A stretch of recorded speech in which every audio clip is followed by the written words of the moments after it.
And then he went down, and then I heard another pop. Deadly chaos erupts at a rally for former President Trump. The man beside me suffered a gunshot wound to the head, was instantly killed. Right now, an investigation into an apparent attempted assassination is unfolding after a shooting that ended with a former president wounded and 2 people dead. There's no place in America for this kind of violence. It's sick. You're watching NBC5 News at 10. And right now, new information is coming in on the breaking news from Butler, Pennsylvania. Former President Donald Trump injured during his rally in what NBC News Tonight is calling an apparent assassination attempt. First, let's look at the moment this happened at that campaign rally. I really see something that said, take a look at what happened.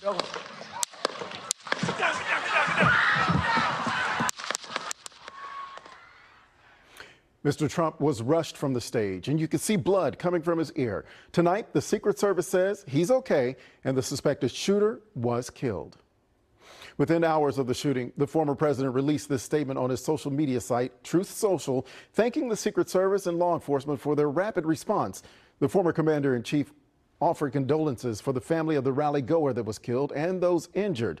His statement went on to say, quote, "It is incredible that such an act can take place in our country. Nothing is known at this time about the shooter, who is now dead. I was shot with a bullet that pierced the upper part of my right ear. I knew immediately that something was wrong and that I heard a whizzing sound, shots, and immediately felt the bullet ripping through the skin. Much bleeding took place. So I realized then that something was happening. God bless America."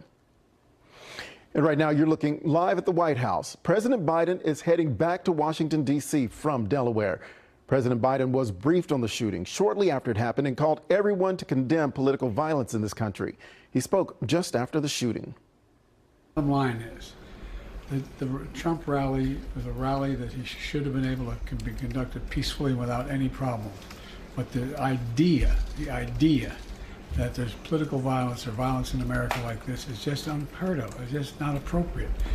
Everybody must condemn it. Everybody. President Biden says he hopes to speak to Mr. Trump tonight and would not comment on this being an apparent assassination attempt. Many questions still remain about who the suspected shooter was and the motive behind the incident. Tonight, witnesses are sharing their accounts of the chaotic, frightening moments. NBC5's Thahara Rahman joins us live from the newsroom with what we know so far. Thahara? Evans, this just happened hours ago, but we've learned that both the Secret Service and the FBI are now handling this investigation, and new details are still being revealed about where the alleged shooter may have been firing from. Shortly after former President Donald Trump took the stage in Butler, Pennsylvania on Saturday evening, shots rang out around 6:15, Secret Service agents pushing him to the ground and escorting him off stage. First, I was in shock because I know what gunshots sound like, so I knew they were gunshots. I couldn't tell from where they were coming from. And when I noticed someone got hit, then I noticed, well, it seemed like they were coming from behind me. A man named Joseph saw 2 attendees hit just feet away. The man beside me suffered a gunshot wound to the head, was instantly killed, fell to the bottom of the bleachers. Another woman looked like she got hit in the forearm or hand. Joseph says he helped carry the man out of the bleachers with people who appeared to be loved ones nearby. And unfortunately, his family witnessed the whole thing. It seemed like he had several family members in the bleacher with him, and they were quite upset. They didn't know. They were in shock. They didn't quite know what was going on. A spokesperson for the Secret Service now saying someone fired multiple shots toward the stage from an elevated position outside of the rally venue. Senior law enforcement sources telling NBC News the shooter was outside the venue's security perimeter that was established by the Secret Service. Secret Service says agents killed the shooter, also confirming a spectator is dead and 2 others injured. Mama instincts were when he grabbed my hand, I knew my son was scared to death because he was holding my hand. He had held my hand since he was probably 5 or 6 years old. Governor Greg Abbott posting a series of tweets on X, first saying pray for Trump, then calling him a legend, and saying the former president is, quote, truly blessed that the bullet grazed him but did not kill him. as the rally stage becomes the scene of a crime investigation. Thousands of attendees, like Aaron, grappling with its abrupt and unexpected ending. I was anticipating to be another unbelievable night, but not this way. And it's just very sad. And a U.S. official tells NBC News that there is no sign at the moment that this shooting had any link to a foreign actor. Vince? All right, Thaharat, thank you. Well, tonight, a Texas congressman says his nephew was injured at the rally. Representative Ronnie Jackson told Fox News that his nephew was grazed in the neck. And Texas Agricultural Commissioner Sid Miller was in the front row of the Trump rally when Trump was shot. He spoke with NBC5's Phil Prazen after it happened. So, Phil, what was he able to share with you? So Agriculture Commissioner Miller was at the rally. He's a longtime supporter of the former president, and he was on a bus tour promoting Texas agriculture products. Here's what he saw. It's always a possibility. You know, you never know. You know, this is the first one that I've witnessed personally. I hope I never see another one. Commissioner Sid Miller spoke to me by Zoom from the rally's parking lot, in the line of cars waiting to leave after law enforcement cleared the scene. He was in the front row looking at the former president when the shooting happened. At first, he thought it was fireworks, then a .22 rifle, and then a small caliber gun. When the former president went down and Secret Service jumped on top of him, he told me the officers kept people calm. It was all good. You know, people acted very sanely. There was no wholesale panic. When most people ducked down and got down, Secret Service handled it very well. In the hours after the shooting, Texas officials weighed in, like Senator Ted Cruz, saying this is horrific and wrong and evil. Thank God he appears not to be seriously injured. Heidi and I are lifting President Trump up in prayer right now. Dallas Congressman Colin Allred told us, quote, violence of any kind has no place in our democracy, and I condemn this horrific attack in the strongest possible terms. With the high-pressure election season ramping up, Commissioner Miller told me the important thing is to stay calm. Unfortunately, we just have some crazy people out there. You know, this is not everybody. It's a very small minority. You know, first time it's happened in, 50 years. So it's not a common occurrence. Let's hope it never happens again. If it does, let's hope it's at least 50 years down the road. And this all happens at a high-pressure and crucial time.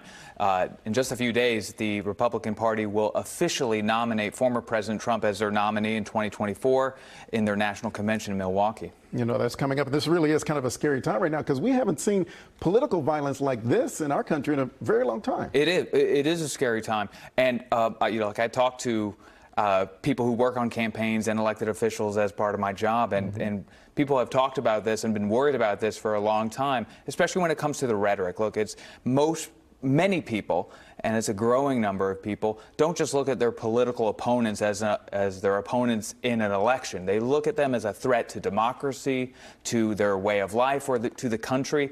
A lot of people have been worried about that and kind of worried that something like this would happen, and now it has. All right, Phil Prazen, thank you very much. All right, at this point in time, we want to thank you for that. Several other lawmakers, they have also condemned today's shooting. This all happens at a high-pressure time. The GOP National Convention in Milwaukee, as Phil was just saying, begins in just a few days, and security will be incredibly tight. Tonight, the FBI has taken the lead in the investigation, assisted by the U.S. Secret Service. Our senior investigative reporter, Scott Friedman, spoke tonight with a former Secret Service agent about all of this and about how today's events will affect campaign protection for former President Trump and President Biden, who will be traveling. So, Scott, what can you share with us about this? Yeah, been so many questions tonight for FBI agents and Secret Service investigators to answer. Who was behind this? How was someone able to fire shots at a former president at a campaign event? And what, if any, additional steps need to be taken to protect the former president and President Biden, who travels to Texas on Monday? In the moments after an apparent assassination attempt, Secret Service agents rushed toward the former president, surrounding him, eventually covering him with their bodies. Exactly what one former agent says he would expect. The Secret Service, on the other hand, is trained to go to the fire and to go to protect the person that they're around. Almost to make yourself as a human shield. Retired agent Robert Cazalbiano served on presidential protection details, including at Trump campaign events. Tonight, he says the Secret Service will immediately begin working to identify the suspect to ensure others were not involved and to understand how this happened. Crucial information, he says, for the agency to prevent it from happening again. You know, in the Secret Service, we have to be right 100% of the time. When you're not, unfortunately, things like this happen. And that's a very high burden to wear on your shoulders. He says it's impossible to fully guarantee a candidate's safety, but he says the agency learns and adapts after each incident or threat. His biggest concern now, the Republican National Convention next week in Milwaukee. You know, we have the RNC just around the corner. And are the resources there available? Are they in place at this time? As for President Biden's travel to Texas next week, Catalbiano says he doesn't expect much to change because the sitting president already receives the highest level possible. But he has no doubt today's events will impact the vigilance of all agents in this campaign season. I think that what is going to change is the psyche of some of the agents. You know, we have a lot of young agents now in the Secret Service, and especially going through something like this is very disturbing. Vince, for months I've talked to current and former federal law enforcement officials who've expressed concern about exactly this kind of thing, the possibility that all of this charged political rhetoric and the division in the country would spill over into violence. I spoke to one former FBI official tonight who said they hope this moment is a wake-up call for the country that the temperature needs to come down. All right, we can hope so. Thank you, Scott. Our coverage of the assassination attempt of former President Donald Trump does not stop here. Read more statements from local lawmakers and get updates on NBCDFW.com.